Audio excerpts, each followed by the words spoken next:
নমস্কাৰ বন্ধুসকল আজি এটা আকৌ নতুন কাহিনীলৈ আপোনালোকৰ মাজত উপস্থিত হলহি আজিৰ কাহিনীটো সচৰাচৰ সমাজত ঘটি থকা সঁচা ঘটনাৰ ওপৰত আধাৰিত এটা কাহিনী নিশ্চয় আপোনালোকে পঢ়ি ভাল পাব বুলি আশা কৰিলো মোৰ নাম ৰাকেশ এইটো 2015 চনৰ ঘটনা তেতিয়া মোৰ বয়স আছিল 25 বছৰ আমাৰ ঘৰৰ সদস্য বুলিবলৈ মই আৰু মোৰ দাদা মা দেউতা হৰুতি ঢুকালে আমি আইতা ঘৰত থাকিয়ে ডাঙৰ দীঘল হোৱা মামাই বিয়া কৰোৱা পাছত যেতিয়া মামি আহিল তেতিয়াৰ পৰা আৰু সেইখন আইতা ঘৰ হৈ নাথাকিল কিবা লোকৰ ঘৰ লাগা হ'ল আগৰ মৰমবোৰ হেৰাই গ'ল তাৰ অলপ দিন পাছতে আইতাও ঢুকালে আৰু আমি দুয়ো ককাই ভাই মিলি সিদ্ধান্ত লৈ নিজৰ মা দেউতা ঘৰখনলৈ গুচি আহিলো দাদা মোতকৈ 8 বছৰ ডাঙৰ আছিল ঘৰখনত আমি দুটা একেবাৰে অকলহৰীয়া হোৱা কাৰণে দাদাই ভাল পাই থকা ছোৱালীজনীক পলুৱাই লৈ আহিলে নবৌ অহাৰ পৰা ঘৰখন সম্পূৰ্ণ হৈ পৰিল বাৰু যি কি নহওক দাদা নবৌৱে সংসাৰখন ধুনীয়াকৈ চলাই গ'ল নবৌৱে মোক নিজৰ বাইদেউৰ দৰে মৰম কৰিছিল ময়ো ঘৰতে এনেই বহি নাথাকি মেকানিকেল কাম এটাত সোমাই ললোঁ এবাৰ নবৌ মাকৰ ঘৰত ডাঙৰকৈ নখোৱা পাতিছিল তাতে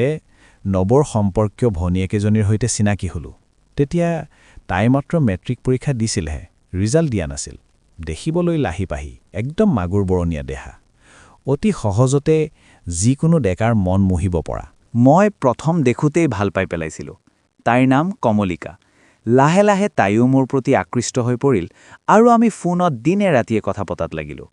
কথা পাতোতে পাতোতে এনেকুৱা হ'ল যেন ফোনটো এখন টেকৰ কাৰণেও নাকাটিম তাইৰো একে গতি ৰাতি বেয়া কথা পাতি পাতি কেইবাবাৰো হাত মাৰোঁ এনে লাগে যেন তাইক ওচৰত পালে পুৰা দিম এনেদৰে দিন গৈ গৈ এদিন তাইৰ পৰীক্ষাৰ ৰিজাল্ট দিলে তাই প্ৰথম বিভাগত উত্তীৰ্ণ হ'ল ঘৰৰ মানুহে চহৰৰ এখন দূৰেই কলেজত নামভৰ্তি কৰাই দিলে তাই প্ৰথমতে মোৰ কাৰণে দূৰত নপঢ়ো বুলি কৈছিল কিন্তু ঘৰৰ মানুহে জোৰ কৰাত তাইও হোষ্টেলত থাকি পঢ়াৰ সিদ্ধান্ত ল'লে হোষ্টেলত যোৱাৰ আগত তাই মোক এদিন লগ কৰিবলৈ আহিল আমি এখন ডেটিং পাৰ্কত বহি কথা পাতিব ধৰিলোঁ এয়া আমি পাৰ্কত তৃতীয়বাৰৰ বাবে লগ কৰিছোঁ কিয়নো মোৰ কামৰ ছুটি নথকাৰ বাবে বেছিকৈ ফোনতহে কথা পতা হয় লগ তেনেকৈ কৰা হোৱা নাছিল আৰু আমাৰ কোনো তেনেকৈ শাৰীৰিক সম্পৰ্ক হোৱা নাছিল যি আৰু ফোনতেহে বেয়া কথা পতা হৈছিল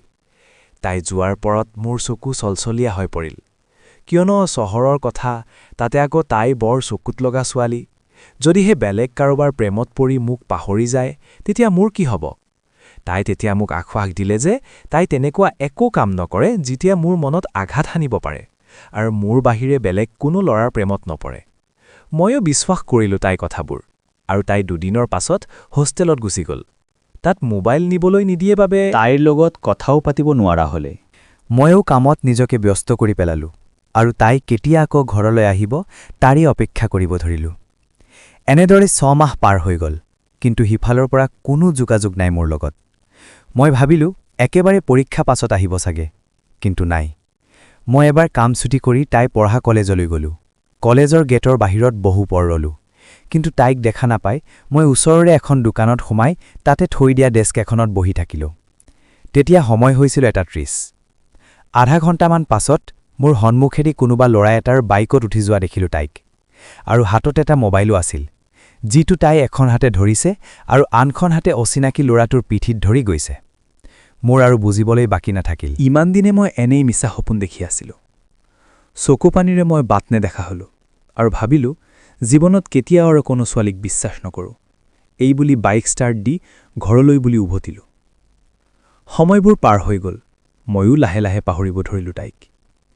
এদিন ৰাতি 9টামান বজাত এটা অচিনাকি নম্বৰৰ পৰা ফোন আহিল মই ৰিচিভ কৰি হেল্ল' বুলি কোৱাৰ লগে লগে সিফালৰ পৰা উচুপি উচুপি কান্দোনৰ সুৰত কমলিকাই হেল্ল' বুলি ক'লে মই ক'লোঁ কি হ'ল কিয় কান্দিছা তাই ক'লে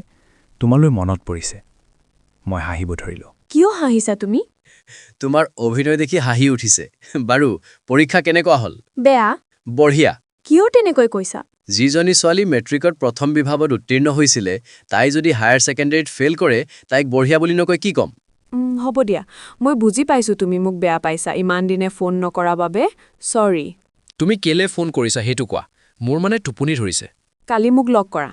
ঠিক আছে পাছদিনা তাইক ৰিজৰ্ট এখনত লগ ধৰিলোঁ তাইও হ'ব বুলি কৈ ওলালে মই মনতে ভাবিলোঁ তোৰ কাৰণে মোৰ বহুত সময় নষ্ট হ'ল বহুত কান্দিলোঁ আৰু তই কলেজ পঢ়িবলৈ লৈ বেলেগ মতাৰ লগত লিলিমাই কৰিলি আজি তোক নেৰিছোঁ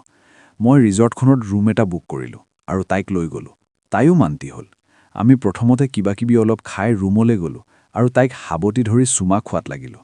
তাইও মোক সাবটি ধৰিলে, ক'লে, তুমি মোক বেয়া পাই আছা নহয়, আজি যি বিচাৰা তাকেই দিম। মই ক'লোঁ, তোমাৰ লগত কামটো কৰিবলৈহে আহিছোঁ ইয়াত। এইবুলি কৈ তাইৰ এটা এটাকৈ সকলো কাপোৰ খুলি লেংটা কৰি পেলালোঁ। এতিয়া তাইক দেখি মোৰ লাঠিডাল একদম ডাং খাই গ'ল। তাইক বিচনাখনত শুৱাই মই তাইক ঠিকছে দিলোঁ। কেতিয়াবা কুকুৰৰ নিচিনাকে, কেতিয়াবা গৰুৰ নিচিনাকে, মানে বেলেগ বেলেগ ষ্টাইলত খুব দিলোঁ। তাই বিষত কান্দি গ'ল। মই মনে মনে ভাবিলোঁ, পাইছোঁ এতিয়া। পাছত তাই ভালকৈ খোজকাঢ়িব নোৱাৰা দেখি মোৰ বেয়াও লাগিল। আজিৰ কাহিনীটো শুনি কেনে পালে জনাবলৈ নাপাহৰিব। ধন্যবাদ।